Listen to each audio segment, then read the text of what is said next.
दुनिया को अब तक यही लग रहा था कि हमारी अंतरिक्ष एजेंसी सिर्फ चांद की सतह नापने और गगनयान के जरिए इंसानों को अंतरिक्ष में भेजने के मिशन में ही व्यस्त है।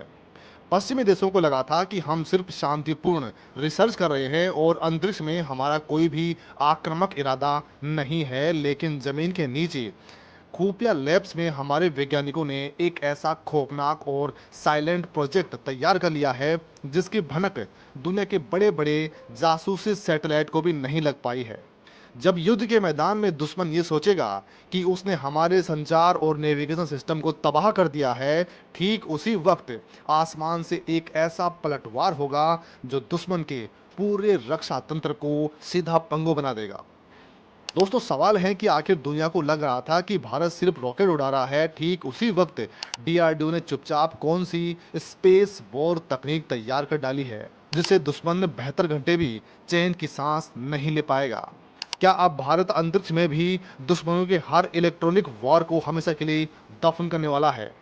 दोस्तों, इन सारे सवालों के जवाब हम आपको इसी वीडियो में आगे देने वाले हैं, तो वीडियो को आखिर तक जरूर देखिएगा। दोस्तों, इस बेहद गोपनीय और तगड़े प्रोजेक्ट का नाम है प्रोजेक्ट वेदा। रक्षा अनुसंधान और विकास संगठन यानी डीआरडीओ ने युद्ध के मैदान की पूरी परिभाषा को हमेशा के लिए बदल दिया है। जब भी कोई बड़ी जंग छिड़ती है तो सबसे पहला वार बॉर्डर पर नहीं बल्कि अंतरिक्ष में होता है।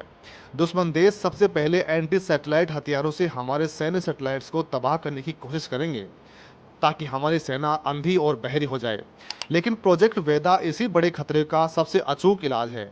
इस प्रोजेक्ट के तहत हमारा देश एक ऐसा मोबाइल सैटेलाइट लॉन्चर तैयार कर रहा है जो ऑपरेशन का आदेश मिलने के मात्र 72 घंटे के अंदर एक नया और एकदम फ्रेश सैन्य सैटेलाइट अंतरिक्ष में स्थापित कर देगा। दोस्तों, आज तक किसी भी सैटेलाइट को लॉन्च करने के लिए एक बहुत बड़े और स्थायी स्पेस पोर्ट की जरूरत होती है। श्री हरिकोटा जैसे लॉन्च पैड पर रॉकेट को असेंबल करने और उसमें फ्यूल भरने में हफ्तों का समय लगता है, लेकिन प्रोजेक्ट वेदा ने इस पुरानी और धीमी प्रक्रिया को पूरी तरह से कूड़ेदान में डाल दिया है। यह पूरी तरह से एक रोड मोबाइल और कैनिस्टर आधारित लॉन्च सिस्टम होने वाला है। आसान भाषा में समझें तो यह एक ऐसा रॉकेट होगा जिसे एक बहुत बड़े और हैवी ड्यूटी ट्रक पर लाद कर देश के किसी भी कोने से आसानी से लेकर जा सकते हैं।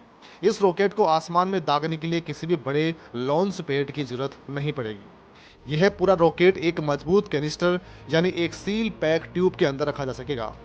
कैनिस्टर का सबसे बड़ा फायदा यह होता है कि रॉकेट हर समय हर मौसम में सुरक्षित रहता है। लॉन्च का समय बिल्कुल जीरो हो जाता है। सबसे बड़ी बात है कि इसे चलते चलते लॉन्च पैड को राजस्थान के तपते रेगिस्तान, मध्य प्रदेश के घने जंगलों या फिर पूर्वोत्तर के किसी भी अनजान इलाके से आसानी से ऑपरेट कर सकते हैं। दुश्मन के जासूसी सैटेलाइट से कभी यह अंदाजा नहीं लगा पाएंगे कि हमारा अगला रॉकेट आखिर किस दिशा से और किस इलाके से फायर होने वाला है। दोस्तों, जब तक दुश्मन को भनक लगेगी, हमारा सैन्य सैटेलाइट अंतरिक्ष की लो अर्थ ऑर्बिट में पहुंचकर अपना काम शुरू कर देगा।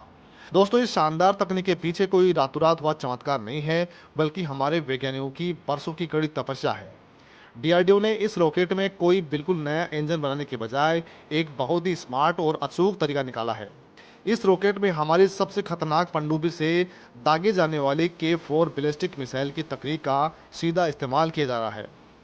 इस रॉकेट में पूरी तरह से सॉलिड फ्यूल यानी ठोस ईंधन का इस्तेमाल होगा। लिक्विड फ्यूल भरने में जहां कई दिन लग जाते हैं, वहीं सॉलिड रॉकेट मोटर हमेशा फायर होने के लिए एकदम रेडी रहता है। इस सॉलिड रॉकेट को बिना किसी मेंटेनेंस के सालों तक स्टोर करके रख सकते हैं। बस एक बटन दबाते ही यह आसमान का सीना चीरते हुए निकल जाता है। यही वो सॉलिड तकनीक है जो हमें 72 घंटे वाले जादुई टारगेट को अचीव करने की असीमित ताकत दे रही है।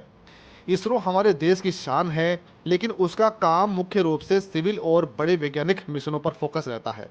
युद्ध के दौरान हमारी सेना इसरो के लंबे और पहले से तय लॉन्च शेड्यूल का बिल्कुल भी इंतजार नहीं कर सकती है। सेना के कमांडर्स को अपनी मिसाइलें गाइड करने और दुश्मन की लोकेशन ट्रैक करने के लिए हर एक सेकंड लाइव डेटा चाहिए होता है। इसलिए प्रोजेक्ट वेदा को भारत की स्पेस प्लान बी रणनीति का सबसे घातक और भरोसेमंद हथियार बनाया गया है।